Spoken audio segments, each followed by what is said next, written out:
नमस्कार। उदय India digital में आप सबको स्वागत है।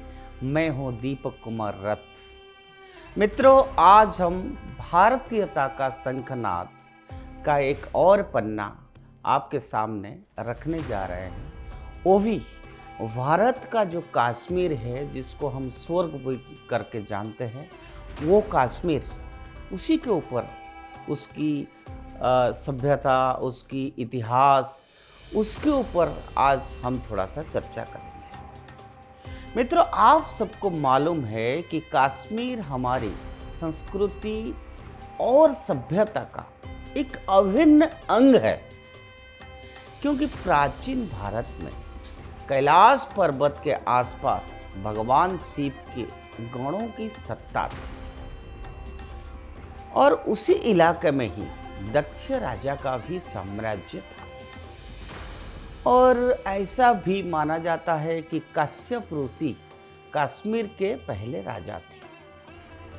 तो कश्मीर को उन्होंने अपने सपनों का राजा बनाया था और कश्यप ऋषि के नाम पर ही कश्यप सागर या कास्पियन सागर, जो कि कश्मीर का प्राचीन नाम पड़ा था।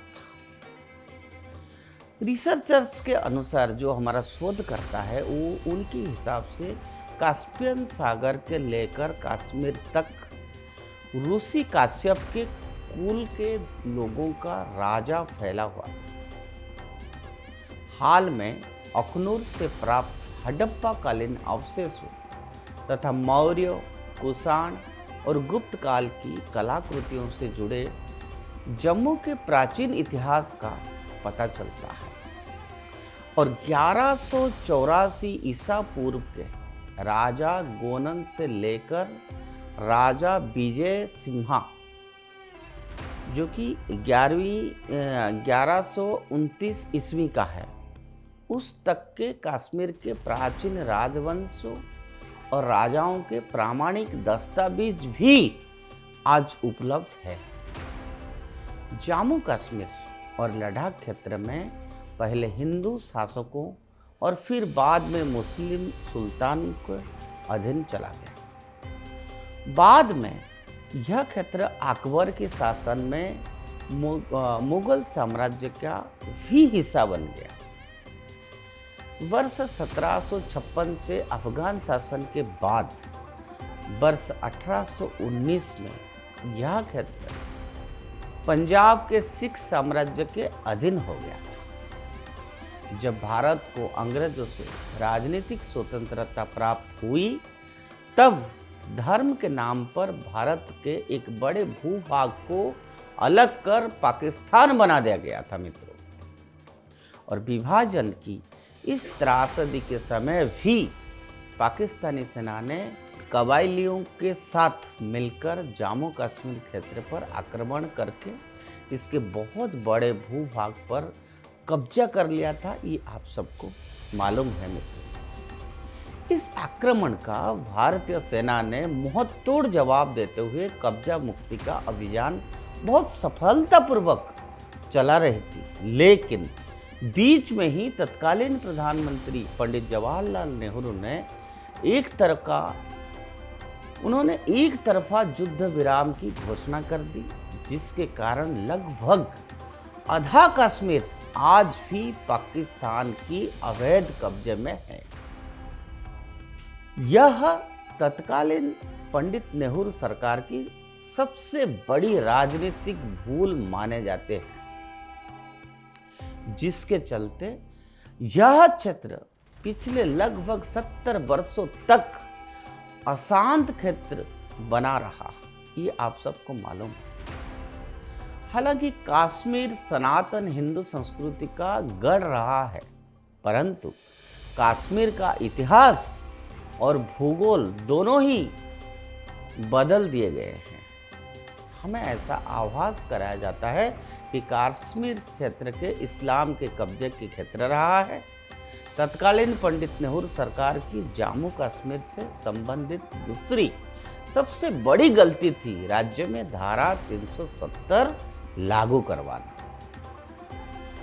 मित्रों, इस धारा के अंतर्गत केंद्र सरकार को रक्षा, विदेश एवं संचार जैसे कुछ क्षेत्रों को छोड़कर शेष समस्त क्षेत्र के लिए भारत सरकार के कानून जम्मू कश्मीर में लागू करने के लिए राज्य सरकार की अनुमति लेना आवश्यक होता है। अतः भारत सरकार के कानून जम्मू कश्मीर में लागू नहीं होते।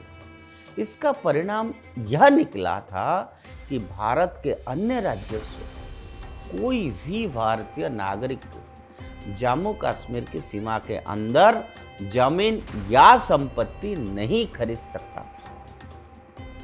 जम्मू कश्मीर के लिए भारत तिरंगा के अलावा एक अलग राष्ट्रीय ध्वज भी होता था। इसीलिए वहां के नागरिकों द्वारा भारतीय तिरंगा के सम्मान नहीं करने पर उन पर कोई आपराधिक मामला दर्ज नहीं हो सकता।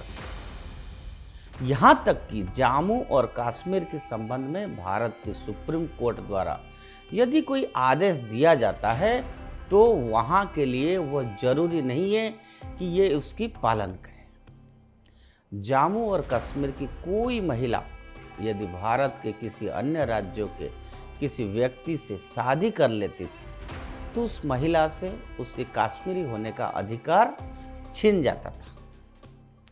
इसके विपरीत यदि कोई कश्मीरी महिला पाकिस्तान में रहने वाला किसी व्यक्ति से निकाह करती है तो उसकी कश्मीरी नागरिकता पर कोई असर नहीं होता। साथ ही कोई पाकिस्तानी नागरिक यदि कश्मीरी लड़की से शादी करता था और फिर कश्मीर में आकर रहने लगा था तो उस व्यक्ति को भारतीय नागरिकता भी प्राप्त हो जाती थी। ये किस प्रकार के नियम बनाए गए थे जिसके अनुसार एक भारतीय नागरिक जम्मू कश्मीर में नहीं बस सकता था परंतु एक पाकिस्तानी नागरिक यहाँ बस सकता था और आतंकवाद भी फैला सकता था।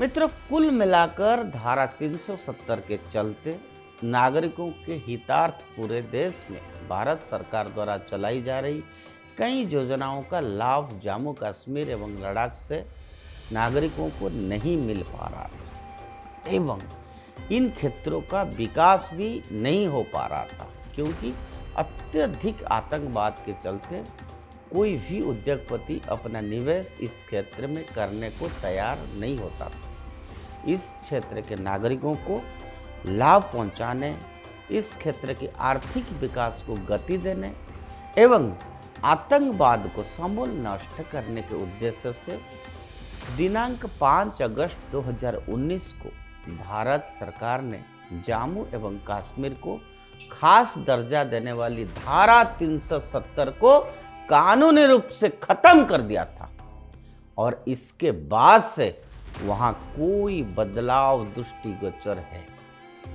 अब केंद्र के समस्त कानूनों एवं अन्य कई आर्थिक योजनाओं को वहां लागू कर दिया गया है। इससे आम नागरिकों को बहुत सुविधा एवं लाभ भी हुआ। मित्रों, आतंकी घटनाओं में भारी कमी भी आई है। आपने देख रहे होंगे आजकल मीडिया रिपोर्ट से आतंकवादियों की कमर तोड़ दी गई है। आपने देखा किस तरह से बिल्कुल हंगामा करते थे, आए दिन अटैक इस पंचायत से उस पंचायत में, आम जनता दहशत में थे। हजारों की संख्या में स्थानीय नागरिकों को सरकारी नौकरियां आज प्रदान किया जा रहा है। मित्रों, ये बड़ी सुखद विषय है। जम्मू कश्मीर में जिस तरह से इंफ्रास्ट्रक्चर का डेवलपमेंट हो रहा है, जिस तरह से जम्मू कश्मीर में कनेक्टिविटी बढ़ रहा है, उससे राज्यों में पर्यटन गतिविधियां आपने देखेंगे जो टूरिस्ट का जो नंबर है वो बहुत ज़्यादा बढ़ा है। और मैं आपको यह बता दूं कि 2022 में रिकॉर्ड वृद्धि के साथ 26 लाख से अधिक पर्यटक आज जम्मू कश्मीर जा चुके हैं। ये भी हम सब के लिए, पूरी भारत के लिए एक सुखद विषय है। भारत की आज़ादी के बाद से वर्ष 2019 तक जम्मू कश्मीर में तकरीबन 14,700 करोड़ रुपए का निवेश भी हो चुका है, जबकि पिछले केवल 3 वर्षों में यहाँ 4 गुना बढ़कर 56,000 करोड़ रुपए से अधिक इन्वेस्टमेंट जम्मू कश्मीर में हुआ। स्वास्थ्य से जुड़े इंफ्रास्ट्रक्चर का भी जम्मू कश्मीर में बड़ा तेजी से विकास हुआ है।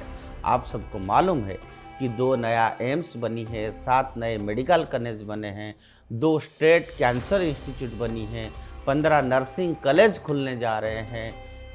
तो इस सबसे स्थानीय नागरिकों के लिए रोजगार के लिए एक अवसर मिल चुका है और ये बड़ा उल्लेखनीय विषय है।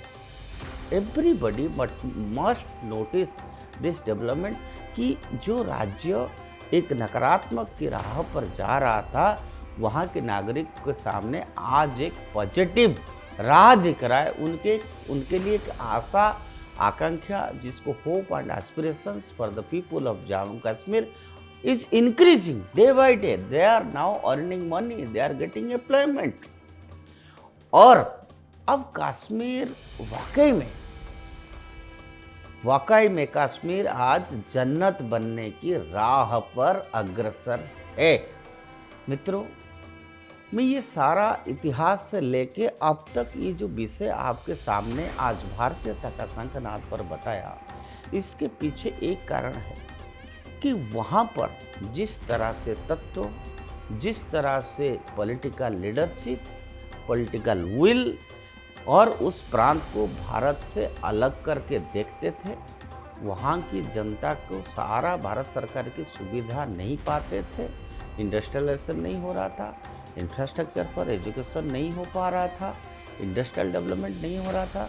मैं ये नहीं कह रहा हूँ कि बहुत कुछ हो गया है, लेकिन मित्रों आज जो हो रहा है वो एक पॉजिटिव दिशा में जा रहा है। और सही मायने में मैंने जैसे शुरुआत में कहा कि आज कश्मीर एक शांतिपूर्ण राज्य बनते जा रहा है और जो परिस्थिति था आज वो परिस्थिति नहीं है।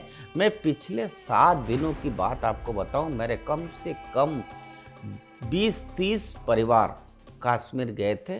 मैंने उनको पूछा कि आप लोगों ने क्या देखा, आंखों देखा हालत क्या है, आपको कैसा लगा कश्मीर। तो उन लोगों ने बड़ा प्रसन्नचित बोला कि हम लोगों ने बहुत एंजॉय किया, पूरा मार्केट में शॉपिंग किया, हम लोगों ने कश्मीर की वादियों में खूब घूमा, एंजॉय किया। यही चाहिए मित्रों। इसीलिए आज भारतीयता का शंखनाद में आपके सामने मैंने कश्मीर की जो संस्कृति है, कश्मीर की जो विरासत है, ये विषय आपके सामने रखा। मित्रों, ऐसे विषय हम कंटिन्यूअस आपके सामने रखते जाएंगे और भारतीयता शंखनाद में भारत की संस्कृति और विरासत के ऊपर अलग अलग सब्जेक्ट के ऊपर हम आगे आने वाला पन्ना पे बोलेंगे। आज के लिए इतना। उदय इंडिया से ज़रूर जुड़े रहिए, उदय इंडिया को सब्सक्राइब करिए और डेली अपडेट्स पाने के लिए उदय इंडिया की बेल आइकन को ज़रूर दबाइए। भारत माता की जय।